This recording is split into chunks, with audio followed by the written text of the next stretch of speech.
Rajani joyful home garden to kitchen. నేను మీ సరోజన అంటేనండి. నా ముందు ఇప్పుడు కాకరకాయ మొక్కలు ఉన్నాయి.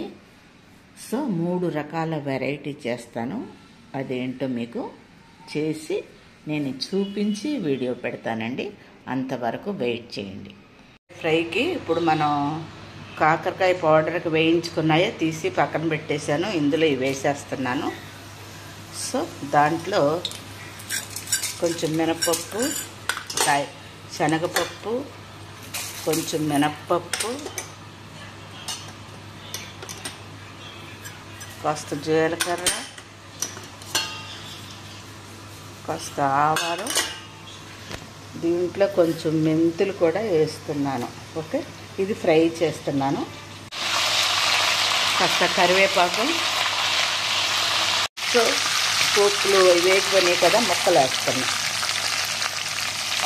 ఈ ముక్కలన్నీ వేసేస్తాను. సో ఇది కాస్త వేయించుకుందాం దోరగా. దీంట్లో కాస్త ఉప్పు, పసుపు వేస్తాను.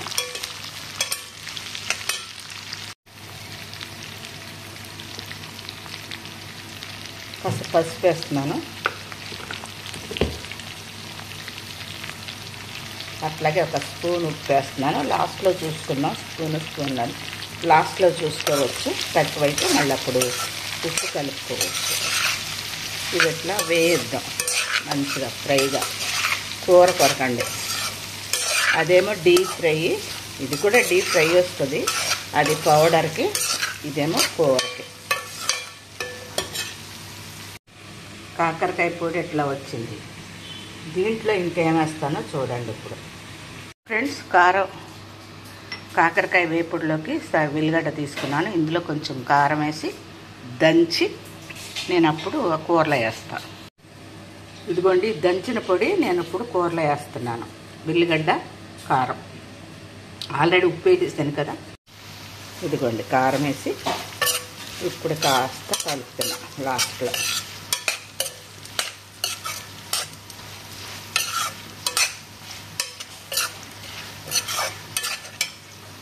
ఫ్రెండ్స్, ఇక్కడ మన కాకరకాయ ఫ్రై అయిపోయిందండి. ఇక దీన్ని ఆపేసుకుందాము. Okay, welcome to Rajani joyful home garden to kitchen. నేను మీ సరోజన అంటేనండి. ఈ కాకరకాయ ఫ్రై ఎట్లా ఉందో చూసి చెప్పండి. ఈ కాకరకాయ ఫ్రై మీకు నచ్చితే లైక్, షేరు, సబ్స్క్రైబ్ చేయండి. కాకరకాయ ఎన్ని రకాలు చేసుకోవచ్చు చూసాం కదా. మీరు కూడా ఇంకా ఈ కూర ఇంకా మార్చేస్తారు. ఒకసారి ఉల్లిగడ్డ, ఒకసారి వెల్లిగడ్డ, ఒకసారి చింతపండు, అట్లా వేసి చేస్తూ ఉంటాను నేను వెరైటీగా. సో ఈ కూర నచ్చితే లైక్, షేరు, సబ్స్క్రైబ్ చేయండి. మరొక వీడియోలో మరలా కలుద్దాం. అంతవరకు సెలవు. నమస్తే, బాయ్ అండి. Bye bye. కాకరకాయ ఫ్రై చూడండి.